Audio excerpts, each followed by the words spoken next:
የዮሐንስ ወንጌል አጭር አጥር። የዮሐንስ ወንጌል በዘመናት መሃል በቤተክርስቲያን ተወዳጅነትን ጠብቆ የቆየ መጽሐፍ ሲሆን በሌሎች ለዘብተኛ ምሁራን ደግሞ አራተኛ ወንጌል በመባል ይጠራል። ከጥንታዊት ቤተክርስቲያን አባቶች መካከል አንዱ የሆነው ቀለሜንጦስ ዘእስክንድርያ ደግሞ መንፈሳዊ ወንጌል በማለት አቆላምጦታል።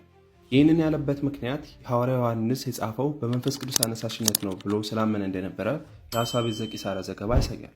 ወንጌሉ ምንም ያህል አከራካሪ ጉዳዮች ቢኖሩበትም ከዘመናዊያኑ ስነ መለኮት ምሁራን አንዱ የሆነው ኮሊን ክሩዝ ደግሞ ህልቁ መሳፍርት ለሌላቸው የክርስትና ትውልዶች መነሳሳት የፈጠረና በስራ ላጠኑ ሁሉ ታላላቅ ሽልማትን ያስታቀፈ በማለት መስክሮለታል። የጸሐፊው ማንነት የወንጌሉ ትክክለኛ ጸሐፊ በተመለከተ የተለያዩ አመለካከቶች ቢኖሩም በሐዋርያው ዮሐንስ ስለመጻፉ የሚቀርቡ ሀሳቦች ከሌሎች ይልቅ ተጨባጭነት አላቸው። በቅድሚያ የመጽሐፉ ውስጣዊ ማስረጃዎች እንመልከት። ጸሐፊው የአረማይክ ቋንቋ ችሎታ ያለው አይሁዳዊ ስለመሆኑ ለሚጠቅሳቸው አንዳንድ የዕብራይስጥና አረማይክ ቃላት ትርጉም ማስቀመጡ ምስክር ነው። የአይሁድ ወግና ስርዓት ጠንቅቆ የሚያውቅም ሰው መሆኑ የገዛ ጽሑፉ ያሳያል። ዮሐንስ ወንጌል ምዕራፍ 4 ቁጥር 9 ቁጥር 20። ስለ መጀመሪያው ክፍለ ዘመን የእስራኤል መልክዓ ምድራዊ አቀማመጥ በትክክል እንደሚያውቅም ከወንጌሉ ላይ መረዳት ይቻላል። ዮሐንስ ወንጌል ምዕራፍ 1 ቁጥር 44፣ ዮሐንስ ወንጌል ምዕራፍ 2 ቁጥር 1፣ ዮሐንስ ወንጌል ምዕራፍ 4 ቁጥር 5፣ ምዕራፍ 4 ቁጥር 21 እና ሌሎችም። እንደዚሁም የአይን ምስክርና የኢየሱስ የቅርብ ተወዳጅ ሰው እንደነበረም ይናገራል። ዮሐንስ ወንጌል ምዕራፍ 19 ቁጥር 35። ከኢየሱስ የቅርብ ደቀ መዛሙርት መሃል ያዕቆብ ብዙም ሳይቆይ ስለሞተ እንዲሁም ጴጥሮስና ቶማስ፣ ፊልጶስ በሶስተኛ መደብ እየተጠሩ ስለተዘገቡ የጸሐፊ ማንነት ዮሐንስ የመሆኑ እውነታ የበለጠ ታማኝነትን አስገኝቶለታል።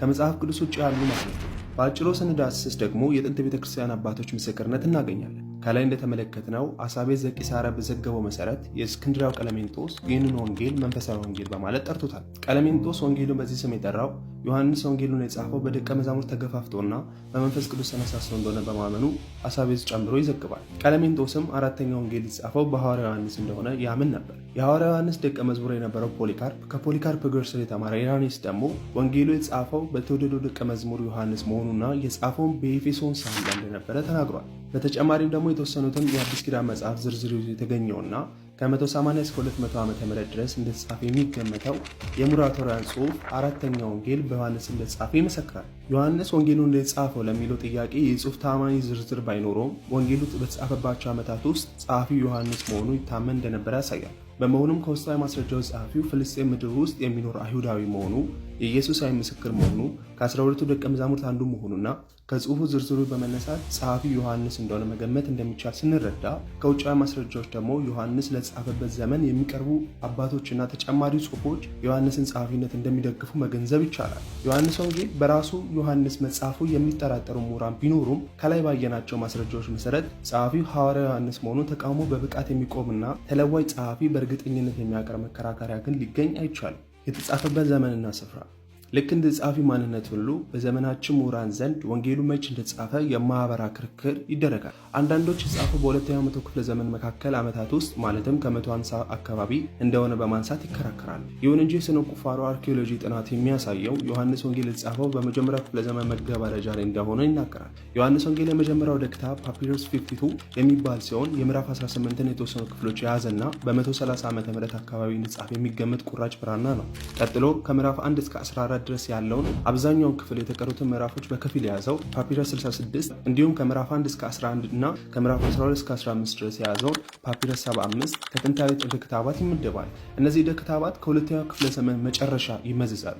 እንግዲህ እስካሁን የሚታወቀው የመጀመሪያው ወንጌሉ ቅጂ ፓፒረስ 52 የተጻፈው እንደሚገመተው ከ130 ዓመተ ምህረት አካባቢ እንደሆነ ይገመታል። የመጀመሪያው ጽሑፍ የተጻፈው በመጀመሪያው ክፍለ ዘመን መሆኑ ደግሞ ግድ ነው። ወንጌሉ የተጻፈ ለሚለው ጥያቄ ደግሞ በቀለሜንጦስ ዘእስክንድርያ እና በኢራኔስ ፊቶች ላይ መደገፍ ግድ ይለናል። ቀለሜንጦስ እንደጻፈው ዮሐንስ ከፍጥሞ ደሴቱ ስደት ወደ ኤፌሶን የተመለሰው ንጉሥ ዶሚሽያን ከሞተ በኋላ ከ81 እስከ 96 ሲሆን ኢራኔስ ደግሞ ሐዋርያው እስከ ትራጃን ንግስና ከ98 እስከ 117 እዚያው ኤፌሶን እንደነበር ይናገራል። ይህንን ወንጌሉን በዚያን ጊዜ በመጀመሪያው ክፍለ ዘመን መጨረሻ በኤፌሶን ሳለ ጽፎታል የሚል ግምትን አሳድሯል። ስለዚህም ዮሐንስ ወንጌል ከ80 እስከ 90 ዓመተ ምህረት ሐዋርያው ዮሐንስ በኤፌሶን ሳለ የጻፈው ወንጌል መሆኑ በብዙ ዘንድ ተቀባይነት አለው። የወንጌሉ ዋና ዋና ይዘቱ። በመጀመሪያው ምዕራፍ ስለ ዋና ገጸ ባህሪው ማንነት በዝርዝር ይናገራል። ይህንም ገጸ ባህሪው መጀመሪያ ከእግዚአብሔር ጋር የነበረና በፍጥረት ስራ ላይ ተሳታፊ የነበረው በኋላም ሰው ሆኖ የመጣው ኢየሱስ ክርስቶስ መሆኑ ይናገራል። እስከ ምዕራፍ 12 ድረስ ሰፋ ባሉ ንግግሮችና በተአምራት የተገለጠውና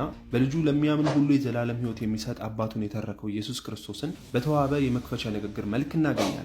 ከምዕራፍ 13 እስከ 20 ያለውን ከኢየሱስ ደቀ መዛሙርት ቀጣይ ዘመናት ሲዘጋጅና ሲመክራቸው ሲጸልይላቸውም እንዲሁም ስቃዩን፣ ስቅለቱን፣ ሞቱን እንዲሁም ትንሣኤውን ያስቃኘናል። በምዕራፍ 21 ተጨማሪ የትንሣኤ ምስክርነቶች ለጴጥሮስ የተሰጠውን ተልእኮ ከሞቱ ትንቢያ ጋር እንዲሁም የተወደደውን ደቀ መዝሙር ምስክርነትን ያስገኘናል። ዮሐንስ ወንጌሉ ልዩ ባህሪያት በሶስቱ ተመሳሳይ ወንጌላት ዘገባ ኢየሱስ ክርስቶስ አገልግሎት ትኩረት ያደረገው በገሊላ ሲሆን ዮሐንስ ወንጌል ግን በብዛት ኢየሱስን የይሁዳና የኢየሩሳሌም አገልግሎት ያስቃኘናል። ተመሳሳዮቹ ወንጌላት የኢየሱስ ምሳሌያዊ ንግግሮች፣ የእግዚአብሔር መንግስት የተመለከቱ ስብከቶች እንዲሁም በተለያዩ ርዕሶች ጉዳዮች ላይ ደግሞ ያደረጋቸው ንግግሮች ለምሳሌ ስለ ምጽዋት፣ ስለ ጋብቻ ፍቺ፣ ስለ ግብር ጭንቀት፣ ስለ ሀብት ሲያስነብቡን ዮሐንስ ግን እኔ ነኝ በሚለው ሐረጋት በጅምሩ ኢየሱስ ስለ ራሱ የተናገራቸው ንግግሮች ያስታውቃል። ዮሐንስ ወንጌል የኢየሱስን ንግግር ከሶስቱ ተመሳሳይ ወንጌል በተለየ ብርሃንና ጨለማ ወዘተ በሚል ሁለት ነገሮች በተጻራሪ በሚመለከት አጻጻፉ ይታወቃል። ዮሐንስ ወንጌል በተዘገበ የኢየሱስ አገልግሎት የሚገኙ ክስተቶች በሌሎች ወንጌላት ውስጥ አይገኙም። ማለትም የወይኑ ተአምር፣ የኒቆዲሞስ ጋር ያደረገው ጭውውት፣ የሳምራዊቷ ሴት ታሪክ፣ የቤተሳታው ኩሬ ፈውስ፣ የሰሌውን መጠመቂያ ፈውስ፣ የአልዓዛር ከሞት መነሳት፣ የኢየሱስ ደቀ መዛሙርት እግር ማጠቡ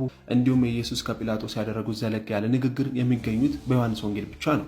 ዮሐንስ ወንጌል ስለ መለኮት ዮሐንስ ወንጌል በውስጡ ብርሃንና ጨለማ፣ ሞትና ሕይወት የሚሉ ሐሳቦች በተጻራሪ ተደጋግሞ ተነስተዋል። ይህም ኖስቲክ እሳቤ የያዘ ወንጌል እንደሆነ እንዲታመን ምክንያት ሆኗል። ነገር ግን ኖስቲክ መምህራን ስጋን ሁሉ እንደ ርኩስ ነገር ስለሚቆጥሩ አምላክ በስጋ እንደመጣ የሚናገረውን ዮሐንስ ወንጌል ከእነርሱ አስተምሮ በተቃራኒ እንደሚቆም ለመረዳት አይከብድም። ይህንንም ኢየሱስ አባቱ ለመተረክ ከሰማይ የመጣ ተግባሩንም ተወጥቶ ወደ መጣበት የተመለሰ የእግዚአብሔር ልጅ እንደሆነ በአግባቡ በማሳየት ገልጦታል። ዮሐንስ ወንጌል ምዕራፍ 1 ቁጥር 18፣ ምዕራፍ 3 ቁጥር 13፣ ምዕራፍ 6 ቁጥር 33 እና 38 በስጋ የተገለጠ አምላክ የሚልን ነገረ ክርስቶሳዊን በዋናነት የምናገኘውም እዚህ ወንጌል ውስጥ ነው። መንፈስ ቅዱስ በታሪካዊ ክርስቶስ የተገለጠውን እውነት ወደ አማኞች በማምጣት ተግባሩን ተገልጧል። ዮሐንስ ወንጌል በቃልና በሥራ ለእግዚአብሔር የመታዘዝን ስነ ምግባር በኢየሱስ በኩል ያስተምራል። ዋናው የኢየሱስ ትእዛዝ ፍቅርና ትህትና በአማኞች መካከል ያስታውቃል። ይህንንም ኢየሱስ ራሱ በተግባር በመግለጥ አስተምሯል። ዮሐንስ ወንጌል ምዕራፍ 15 ከቁጥር 12 እስከ 14። ወንጌሉ የተጻፈበት ዓላማ ለዚህ ጥያቄ እንደ መልስ የሚቀርበው የመጀመሪያው መላምት